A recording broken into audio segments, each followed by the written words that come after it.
Sasa sisi kwenye uwajibikaji, kwanza, hakuna mtu yote shahidi au mtu yote aliyokuja mbele ya tume akasema au akajenga hoja kusiwe na uwajibikaji. Kwa hiyo tunakubaliana, si jambo geni, kila mmoja tunakubaliana kuwe na uwajibikaji, na hiyo kila mtu, hakuna anasema hapana, hakuna anasema uahirishwe. Kila mtu anasema kuwe na uwajibikaji, lakini anachosema tunalotueleza kwamba uwe uwajibikaji wa haki, uwajibikaji wa haki. Na tulishauriwa pamoja na viongozi wakuu wa nchi tulioona na wengine, hata waathirika wenyewe, kwamba anastahili kuwajibika awajibishwe kwa mujibu wa sheria. Asiyestahili kuwajibishwa asiwajibishwe. Sasa hizo ndio miongozo tume imepata: awajibishwe anastahili, asiyestahili asiwajibishwe. Na wengine wakenda zaidi kwamba asitolewe mtu kafara kwenye kuwajibishana. Tuwajibishane, lakini asitolewe mtu kafara. Ushauri huo kutoka watu, sababu inabidi tuwaulize pia na watu, sio maoni yetu pekee yetu, hapana. Tusikize maoni ya watu, ushahidi unasemaje, na sisi pia baada ya hapo tuweze kubaini. Tulipoanza tutakumbuka, tume ilianza kwa hoja kwamba uhalali wake hautambuliwi.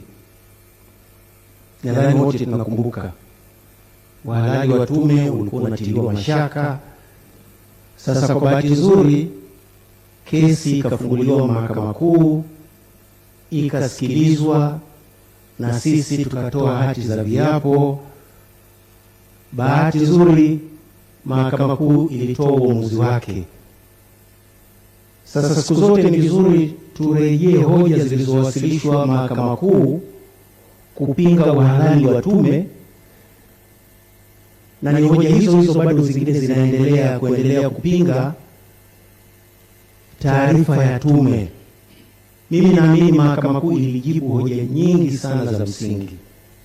Mtakumbuka Mahakama Kuu kulikuwa na hoja kwamba haina imani na wajumbe wa tume, kwamba wajumbe wa tume wana maslahi yenye migongano, kwamba wajumbe wa tume umri wao miaka zaidi ya 60.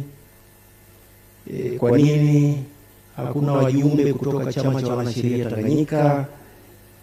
Kwa nini hakuna wajumbe kutoka chama cha madaktari, baraza la maaskofu, BAKWATA, taasisi za kiraia? Na kulikuwa vile vile na hoja, kwa nini wale vijana ambao hawana ajira hawakufanywa kuwa wajumbe wa tume hii?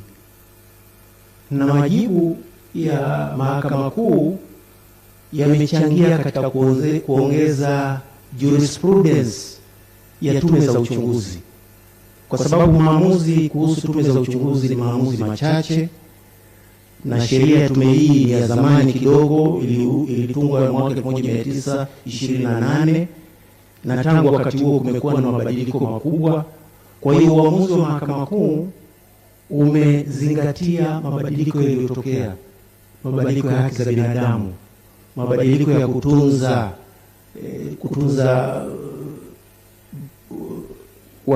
kuwalinda mashahidi, kutoa haki kwa mtu ambaye anatajwa na tume lakini hana nafasi ya kujitetea. Na ndio mnakumbuka wakati fulani ilikuwa kwamba mashahidi wanataka kuja kutoa ushahidi, tulikuwa tunawasikiliza kwa faragha. Na tulikuwa tunawasikiliza kwa faragha kwa sababu mashahidi wengine walikuwa wanataja majina ya watu kwa majina. Sasa ukiruhusu majina yale yasambae na umpi muhusika nafasi ya kusikilizwa. Tayari kuna maamuzi ya Mahakama Kuu katika nchi nyingine ambayo yanakataza jambo kama hilo.